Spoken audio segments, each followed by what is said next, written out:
There are some people in your life who can read off of a milk carton and give you goosebumps, having to remind yourself to take a breath during it. They are the storytellers. Maurice Benard's guest this week on his video podcast, State of Mind, is just such a storyteller. Daytime Emmy Award-winning actor and General Hospital icon Tristan Rogers shared the many roads he's traveled from the Australian outback to the nightclubs of London, before landing in Los Angeles, only to nab a part on a soap telling one of the genre's grandest tales of all time, the Luke and Laura love story. Tristan Rogers, humble beginnings. Benard, sunny, set the atmosphere for the latest episode of SOM, a little different from other shows emphasizing mental health issues. This is going to be a different state of mind today. A more storytelling state of mind. More fun. And fun it was. GH co-star and friend, Tristan Rogers, Robert Scorpio, shared how it was growing up in Australia. I had a really good childhood. We were living, at the time, in what was considered then, a pretty lousy area. Nowadays, you couldn't get an outhouse there for less than $3 million. Back then? No, I was just the worst possible scholar you could imagine. You could write on a wall. I sucked, he admitted.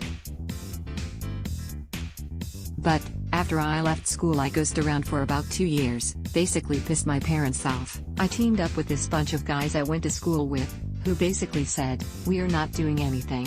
What do we do?" I said, "Well, let's start a rock band." One guy said, "I can play the guitar." Another said, "I can play bass," and I said, "I can play drums." That's how it started. After about 2 or 3 years of this, it became apparent that we weren't going to make any money. So, I started supplementing my income by doing commercial work, modeling work, commercial on-camera work, Rogers relayed. I was about 21. And I started making really good money at it. We had a big industry then, doing that sort of thing. This went on for a while. The band faded into oblivion. Then I decided one day that I wanted to act. Having no idea what I just said to myself. I didn't understand what the ramifications were, the commitment you had to make. As far as I was concerned, it was a way to make a bit of money.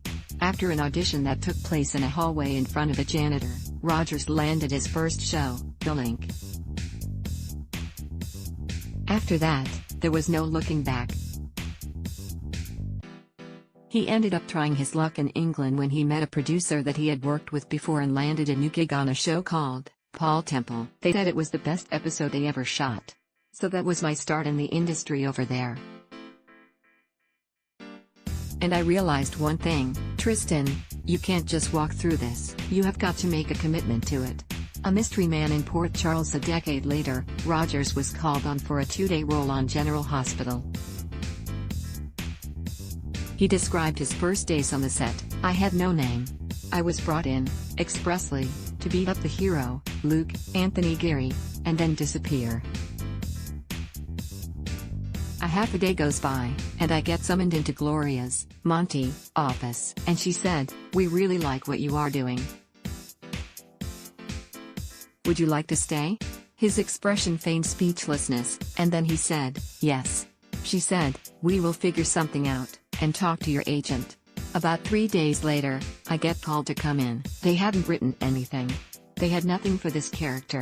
I was told that Gloria wants you in scenes. You don't have to say anything.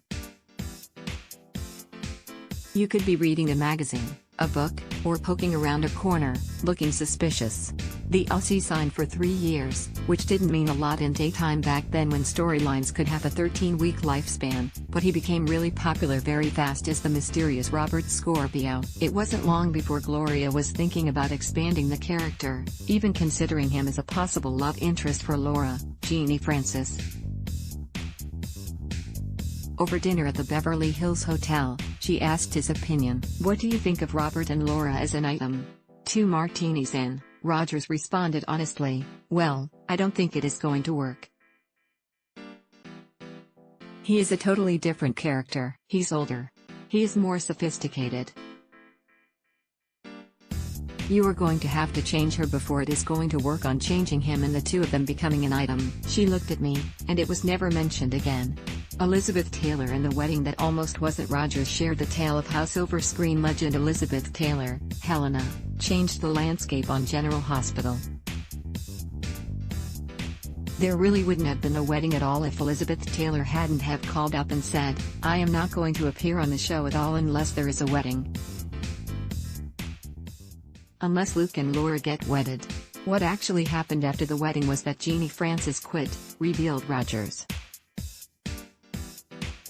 She went over to CBS to do a new primetime series, Bare Essence. Tony started making noises about doing other projects outside of General Hospital, and Gloria had movies of the week lined up on ABC.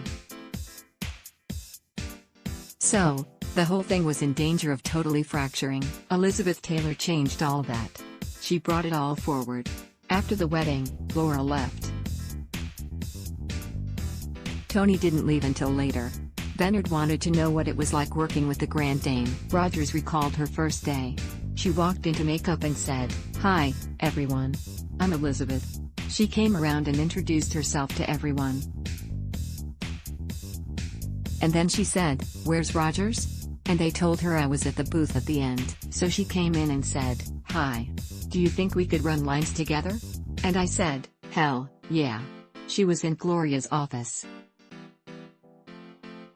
They had cleared Gloria's office and that was her dressing room. Fish tanks, the whole thing.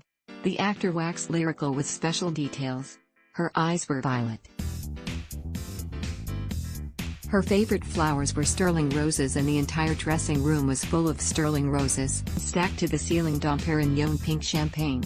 I had never seen Dom Perignon champagne before, but back then it was $180 a bottle, and that was 1981. Nowadays, it is $300 a bottle. About 20 minutes later, I knocked on the door and walked in. She slams the door shut and said, "I know all about you." I am going, "What the hell does that mean?" She goes, "You are a notorious ad libber." And I said, "Well, yeah." And she pulls out the script and says, "What can we do for some of these lines here? I am not too crazy about this." So, we sat down together and rewrote her script, putting in sharper dialogue. More Tristan Rogers details. Every General Hospital fan's favorite Aussie shared many more tales with Benard.